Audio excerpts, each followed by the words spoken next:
ایسے گستاخ کے ساتھ کیا رویہ اختیار کرنا چاہیے؟ اعلیٰ حضرت امام احمد رضا خان محدث بریلی رحمۃ اللہ تعالی علیہ نے فتاوی رضویہ کی جلد نمبر 14 صفحہ نمبر 298 پہ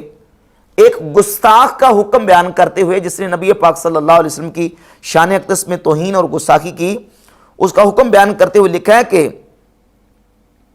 مسلمانوں کو سلام کلام حرام، یعنی ایسے شخص کے ساتھ، گستاخ کے ساتھ میل جول حرام، نشست و برخاست حرام، بیمار پڑے تو اس کی عیادت کو جانا حرام، مر جائے تو اس کے جنازے میں شرکت حرام، اسے غسل دینا حرام، کفن دینا حرام، اس پر نماز پڑھنا حرام، اس کا جنازہ اٹھانا حرام، اسے مسلمانوں کے گورستان میں دفن کرنا حرام، مسلمانوں کی طرح اس کی قبر بنانا حرام، اسے مٹی دینا حرام، اس پر فاتحہ حرام، اسے کوئی ثواب پہنچانا حرام، بلکہ خود کفر و قاطع اسلام۔ تو یہ ہے کہ ایسے گستاخ کے ساتھ اس طرح کا رویہ اختیار کیا جائے گا کہ اس کے ساتھ بالکل کسی قسم کا جو وہ دینی، ایمانی اور معاشرتی کسی قسم کا کوئی تعلق رکھنا روا نہیں ہے، اور اس سے منع کیا گیا۔ اس کے بعد پھر دوسرا حکم آتا کہ ایسا گستاخ، اس کا شرعی حکم کیا ہے، اس کو کیا سزا دی جائے گی۔ تو اب جب شریعت کا یہ حکم سزا والا آتا ہے، اس کا مخاطب کون ہے؟ اس کا مخاطب عام مسلمان نہیں ہے، بلکہ اس کا مخاطب حاکم وقت اور مسلمانوں کا سربراہ ہے۔ اسی بات کو ہمارے اسلاف نے، ائمہ نے، علماء دین نے ہماری فقہ کی کتابوں میں، اور بالخصوص اعلیٰ حضرت امام اہل سنت اشاع امام احمد رضا خان محدث بریلی رحمۃ اللہ تعالی علیہ نے فتاوی رضویہ شریف میں اور دیگر مقامات پہ اس کو بیان فرمایا ہے کہ اس کا مخاطب وقت کا حاکم ہے، سلطان اسلام ہے، کہ وہ ایسے مجرمین کو اور ایسے گستاخوں کو سزا دے۔ اور ان کی سزا کیا ہے؟ اس بات پر بھی اجماع اور اتفاق ہے کہ کلمہ پڑھنے کے بعد اگر کسی نے گستاخی کی اور گستاخی سے وہ مرتد ہوا تو اس کی سزا یہ ہے کہ اس کو قتل کر دیا جائے، وہ واجب القتل ہے۔ فتاوی شامی میں امام شامی ابن عابدین رحمہ اللہ جلد نمبر 3 صفحہ نمبر 221 اور 22 پہ لکھتے ہیں، والحاصل انہ لا شک ولا شبہۃ فی کفر شاتم النبی صلی اللہ علیہ وآلہ وسلم۔ اس بات میں کوئی شک و شبہ نہیں ہے کہ نبی پاک صلی اللہ علیہ وآلہ وسلم کی گستاخی کرنے والا وہ کافر ہے، وفی استباحۃ قتلہ،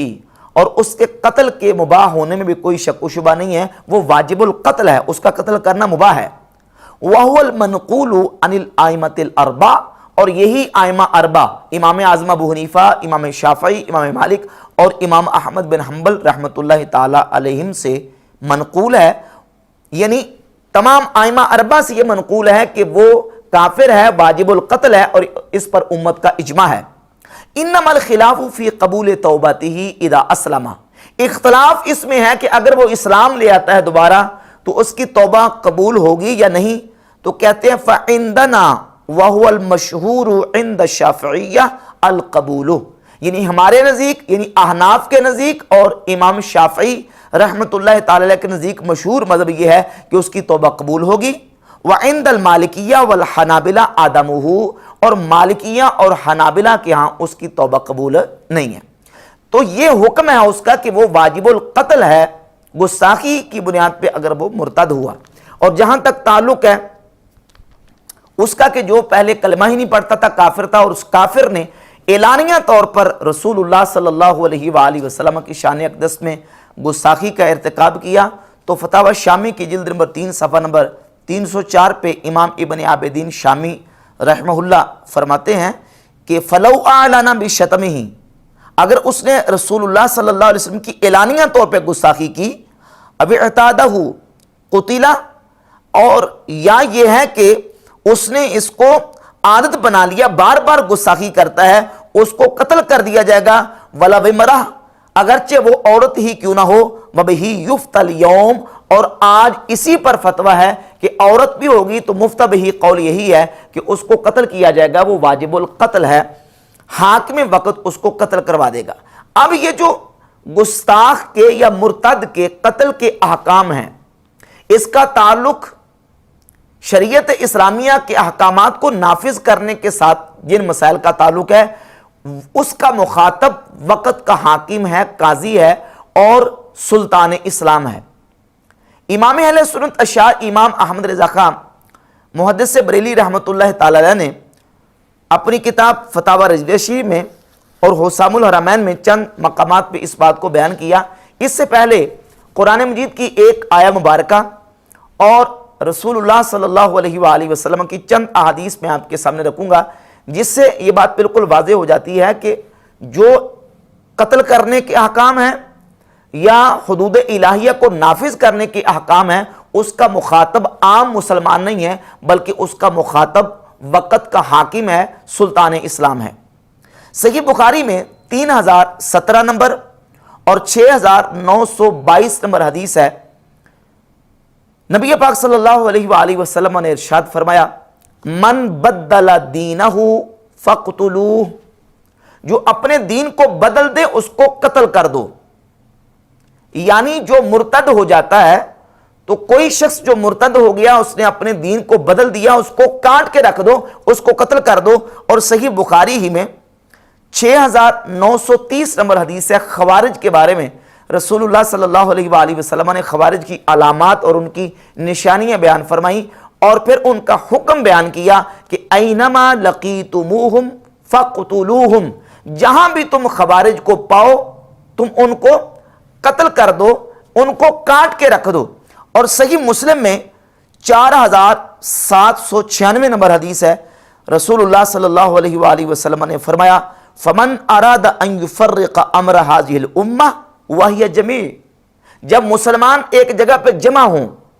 اتفاق کر لیں، مسلمانوں کا اکٹھ ہو جائے، اور مسلمانوں کے اتفاق کے بعد جس شخص نے مسلمانوں کے امت کے امر کو اس میں تفریق ڈالنے کی کوشش کی، فَضْرِبُوهُ بِالسَّيْفِ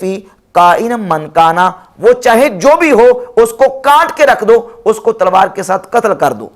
تو اب جو مسلمانوں کے امر میں اختلاف ڈالے، اجماع ہو جانے کے بعد اس کو کاٹ کے رکھ دو، خوارج تمہیں جہاں ملے ان کو کاٹ کے رکھ دو، من بدل دینہ فقتلو، جو اپنے دین کو بدل دے اس کو کاٹ کے رکھ دو۔ صحیح بخاری مسلم کی ان روایات اور احادیث کے مطابق اس کا مخاطب کون ٹھہرتا ہے؟ اس کا مخاطب عام مسلمان نہیں ہے،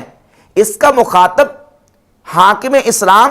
اور مسلمانوں کا فرما روا ہے، حکومت اسلامیہ کا جو سربراہ ہے، سرپرست ہے، یہ خطاب اس کو ہے۔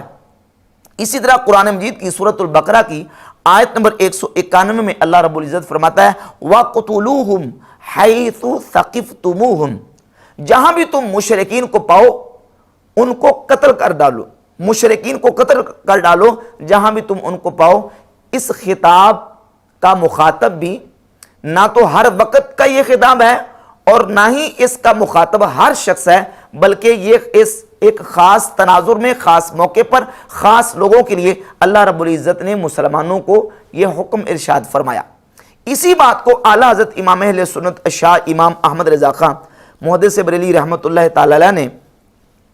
بیان کرتے ہوئے حسام الحرمین علی منحر الکفر والمین، جو گستاخوں کے رد میں علماء حرمین طیبین کے فتاوی جات ہیں، اس کے حاشیے میں صفحہ نمبر 103، 108، 112، 115 اور 137 پہ متعدد مقامات پہ جگہ جگہ پہ یہ حاشیہ رقم فرمایا ہے کہ جہاں بھی قتل کی سزا دینے اور کاٹ کے رکھ دو کا حکم آیا ہے، قتل کرنے کا حکم آیا ہے، اس کا مخاطب حاکم اسلام ہے اور مسلمانوں کے فرمانروا ہیں۔ صفحہ 103 پہ لکھتے ہیں کہ جان لیجئے کہ دنیا میں گردنیں مارنا بس حکام ہی کے سپرد ہے، نہ عام رعایا کے،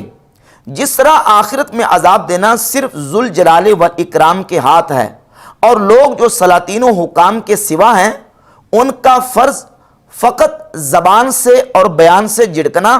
اور اہل اسلام کو شیاطین کے میل جول سے بچانا ہے اور کام حکام تک پہنچانا ہے۔ اللہ تعالیٰ کسی جان کو تکلیف نہیں دیتا مگر اس کے بوتے بھر، بلکہ حقیقتاً فقہائے کرام نے کتب فقہ میں مصرح ارشاد فرمایا ہے کہ جس مرتد کو بے حکم بادشاہ قتل کر دیں، یعنی کوئی شخص کسی مرتد کو بادشاہ کے حکم کے بغیر قتل کر دے، اسے بادشاہ سزا دے۔ جب ممالک اسلامیہ میں یہ حکم ہے تو ان کے ماں سوا میں کیسے نہ ہوگا، کیونکہ مرتد کے قاتل کو غیر مسلم حکام یقینی قتل کر دیں گے، تو اس قتل مرتد میں اپنے ہاتھوں اپنی جان کو ہلاکت میں ڈالنا ہے، اور اللہ عز و جل فرماتا ہے اپنے ہاتھوں اپنی جان ہلاکت میں نہ ڈالو، اور اپنے نفس مسلم کو ایک کافر جان کے عوض قتل کے لیے پیش کرنا ہے۔ سیدنا عبداللہ بن عمر رضی اللہ تعالی عنہما کی حدیث میں ہے، فرمایا، ارشاد کیا رسول اللہ صلی اللہ علیہ وآلہ وسلم نے کہ یقیناً ساری دنیا کا زوال اللہ عز و جل کے نزدیک کسی مسلمان شخص کے مارے جانے سے بہت زیادہ ہلکا ہے۔ ترمذی و نسائی نے اسے روایت فرمایا۔ تو اس بات کے لیے